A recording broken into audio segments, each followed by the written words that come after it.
Buenas a todos, gracia y paz. Bienvenidos a su canal, La Fe a través del tiempo.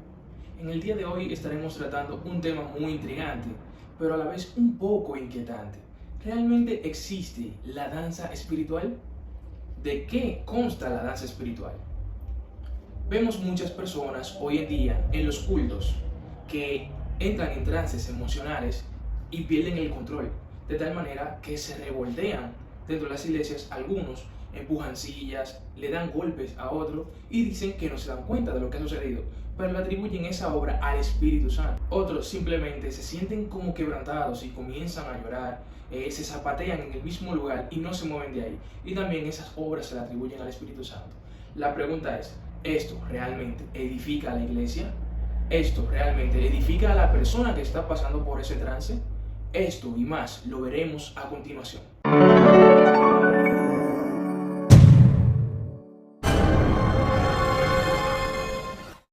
Cosas como esta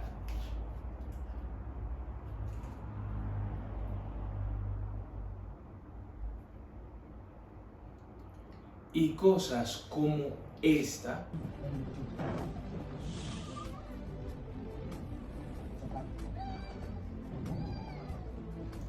son las cosas que se consideran como danza espiritual hoy en día. Pero la verdad es que si hay algún tipo de danza que se asemeja a algo espiritual, es la danza organizada, aquella que practican el grupo de danza en las iglesias. Ejemplo, estas chicas que se preparan para danzar, para entregar su cuerpo como sacrificio a Dios por medio de una danza, esta es la danza que más se acercaría a una danza espiritual, ya que la otra no es más que un simple trance por un choque de emociones que se produce en el cerebro. La verdad es que si bien es cierto que cada persona que ha pasado por este tipo de eventos, por este tipo de experiencia, piensa que lo que ha pasado es genuino y que viene del Espíritu Santo, la verdad es que mediante las Escrituras podemos comprobar que no, por un simple caso de que eso no edifica a la iglesia. Y aquello que no edifica a la iglesia no fue dado por el Espíritu Santo. Muchos dirían, no, porque eso es una manifestación del Espíritu. Pero si vamos a las Escrituras, a la primera carta de los Corintios, desde el capítulo 2, en el capítulo 12, versículo 4, podemos ver algo. Y es que en la Biblia nos dice estas cosas. Ahora bien, hay diversidad de dones, pero el Espíritu es el mismo. Hay diversidad de ministerios, pero el Señor es el mismo. Hay diversidad de operaciones, pero Dios, que hace todas las cosas en todos, es el mismo. Pero quiero que se entienda bien lo que el texto quiere enseñar cuando dice que hay diversidad de operaciones, pero que Dios, que hace todas las cosas en todos, es el mismo. Lo que se está refiriendo es a que sin importar qué tipo de cosa sea, que se considere como una manifestación según las Escrituras, como Dios es el mismo, todo lleva a un solo fin. ¿Y cuál es ese fin? Versículo 7. Pero a cada uno le es dada la manifestación del Espíritu para provecho. Así que, si estas manifestaciones del Espíritu no aprovechan en nada a tu vida, ni siquiera a la vida de otros, entonces, ¿cómo yo puedo entender que es una danza espiritual? ¿O cómo tú puedes entenderlo? Porque yo no lo entiendo. Ahora, ¿en qué tú te basas para decir que es una danza espiritual? Me gustaría que me expliques en qué te aprovecha ese tipo de danza espiritual en la que tú entras en un trance que estás consciente de que está pasando algo contigo, pero no puedes controlar tu cuerpo. Pareces más un endemoniado que una persona que está siendo usada por el Espíritu Santo. Ahora bien, quiero que observen este texto. Romanos 12:1. Así que, hermanos, os ruego por la misericordia de Dios, que presentéis vuestro cuerpo en sacrificio vivo, santo, agradable a Dios, que es vuestro culto racional. Si hay alguna danza que realmente parece una danza espiritual, es aquella que se conoce como la danza organizada, que es la que ensayan las chicas del coro de danzarinas dentro de la iglesia. Estas chicas son las que se preparan, tomando un propósito para sus presentaciones ensayando para dar una correcta presentación al público, pero con su cuerpo adorar a Dios mediante ese tipo de danza, esta es la danza que más se pudiera considerar como una danza espiritual, por el simple hecho de que estas personas presentan su cuerpo como un sacrificio vivo, o sea, adoran a Dios mediante su cuerpo a través de la danza, cumpliendo así con el texto que dice que todo lo que respire, alabe al Señor Jehová. O sea, ya eso es lo último que dice del Salmo 150, o sea, ese es el último pedacito ya del Salmo 150. Todo lo que respire, alabe al Señor Jehová, pero en los textos más anteriores nos dice con qué cosas debemos adorar a Dios, haciendo referencia a que todo lo que nos rodea y aún así todo nuestro ser debe de adorar a Dios. Ahora, estas personas sí se acercan más a lo que es la danza espiritual porque ellos la dan de su corazón hacia Dios. O sea, estas personas dan su cuerpo en sacrificio para Dios. Un ejemplo claro para poder entenderlo sería este.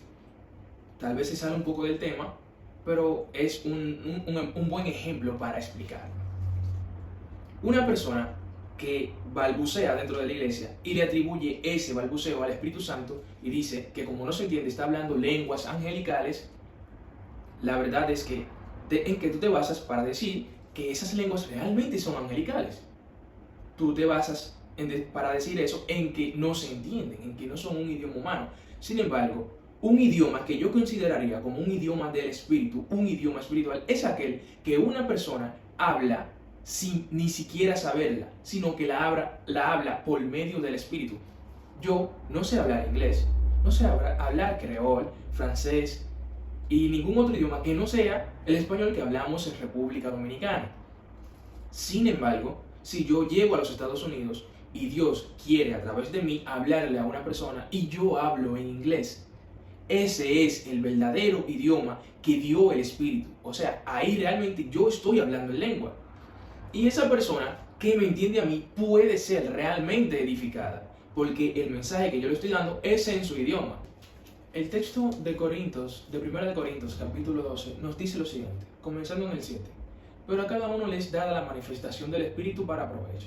Independientemente de que es para provecho, veamos cuáles son las manifestaciones del Espíritu.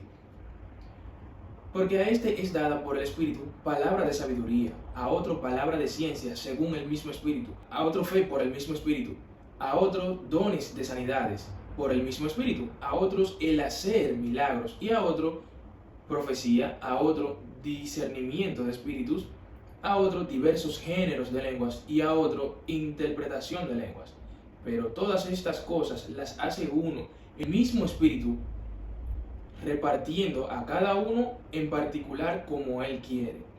La pregunta es, en estos versículos, ¿dónde vimos que la danza espiritual es una de las manifestaciones del Espíritu Santo?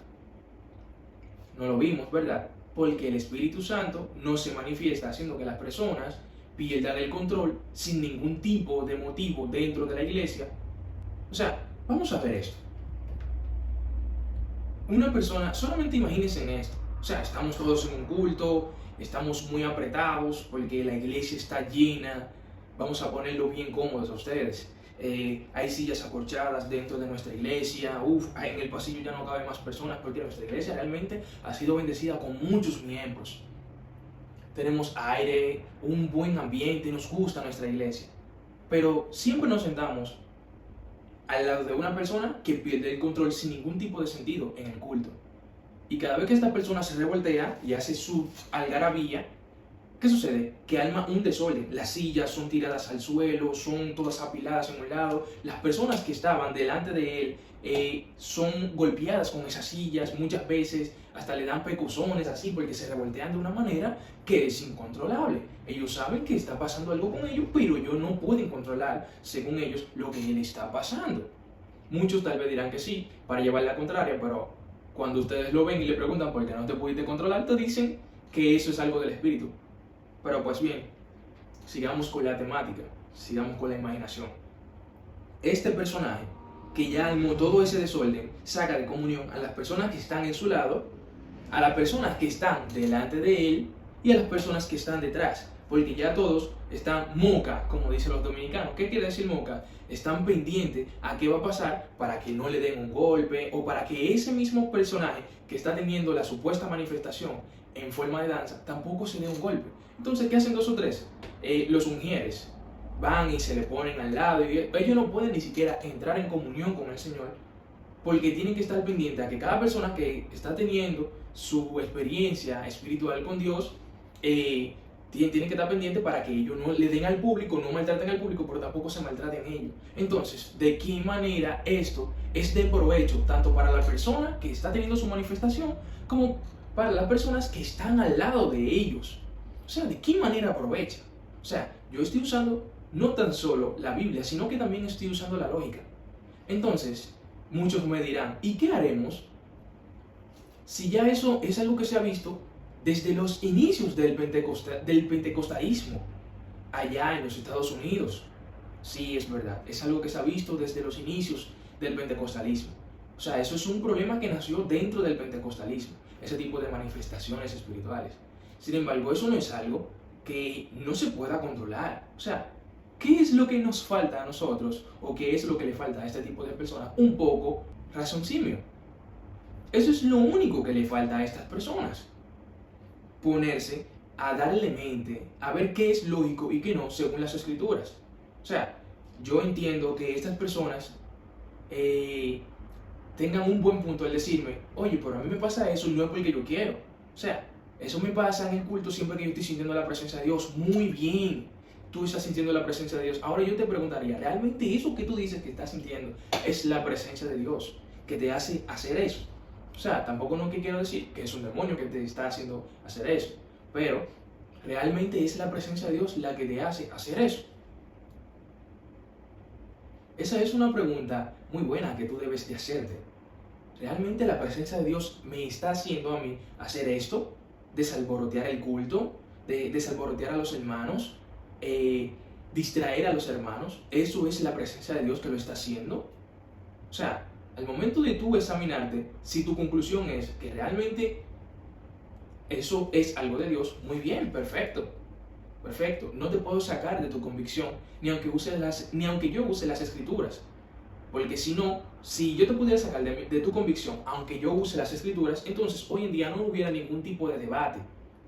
Porque cada persona no dijera, mi postura es esta, sino que dijera, la postura de la Biblia es esta. Sin embargo, muchas personas ponen su postura por encima de las escrituras. Que no sería algo muy diferente a lo que estaría pasando en tu caso.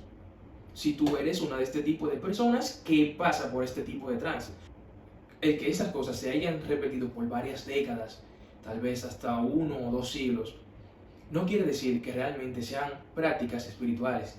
Más bien, puede decir que son prácticas emocionales del cuerpo, prácticas emocionales del ser humano. Cosas que pasan porque somos de carne y hueso. Y no está mal reconocerlo. No está mal. Sí es verdad que el Espíritu Santo debería de provocar algo en nuestras emociones. Sí es verdad. Pero claramente las Escrituras nos dicen que estas cosas son para edificar a la iglesia. Claramente las Escrituras nos dicen que estas cosas son para provecho de la iglesia. Entonces, aunque el Espíritu haga cualquier tipo de hazaña y nuestras emociones sean conmovidas, no creo que el Espíritu hará que nosotros hagamos cosas que la iglesia no pueda ser edificada a través de ellas. Ya sea hablar lenguas, la iglesia debe ser edificada. Ya sea danzar en el Espíritu, la iglesia debe ser edificada. Por eso Pablo dice que las cosas en 1 Corintios capítulo 14, tal vez se sale un poco del tema, pero el punto es que las personas comprendan para una buena edificación. Que pues hablaré con el Espíritu, pero oraré con el Espíritu, pero oraré con entendimiento. ¿Por qué? Porque si tú oras en el Espíritu, suponiendo que estás hablando en lengua, y entiendes lo que estás diciendo, entonces tú oras con el entendimiento para ser edificado. Por eso también Pablo dice, si hay personas hablando y entran indoctos, personas hablando en lengua y entran indoctos, Y como no se entiende lo que ellos están diciendo, o como los indoctos no entienden lo que estas personas están hablando, dirán que están locos. ¿Por qué? Porque estas personas no son personas con conocimiento lingüístico. Tal vez en la iglesia ya hay muchas personas que entienden las lenguas y hay traductores, pero sin embargo estas personas que entraron a la iglesia no entienden y por eso van a decir que están locos. Estas personas que entraron no pueden ser edificados, ni siquiera se pueden convertir, porque ni siquiera la palabra están escuchando. Recuerden que las personas que vienen al Evangelio vienen porque el Espíritu Santo se encarga de añadir a la iglesia las personas que han de ser salvas. Por esas personas que vienen a la iglesia y que son salvas, vienen después de haber escuchado la palabra de Dios y haberla entendido. Y como ellos la entienden, el Espíritu Santo puede hacer una obra en sus vidas. Asimismo, también debería de pasar con estas cosas, como la danza y las lenguas. El punto esencial de este tema son las danzas. Yo estoy más de acuerdo con la danza organizada, que vendría representando básicamente una danza espiritual, porque estas personas la dan como un sacrificio, aunque tal vez simplemente sea una coreografía, pero se ve mejor y más espiritual que este tipo de danza donde las personas pierden el control y realmente no edifica la iglesia. Esto fue todo, mis hermanos. Gracias y paz, que Dios me lo bendiga. Suscríbanse al canal, den sus likes y comenten. Hasta la próxima.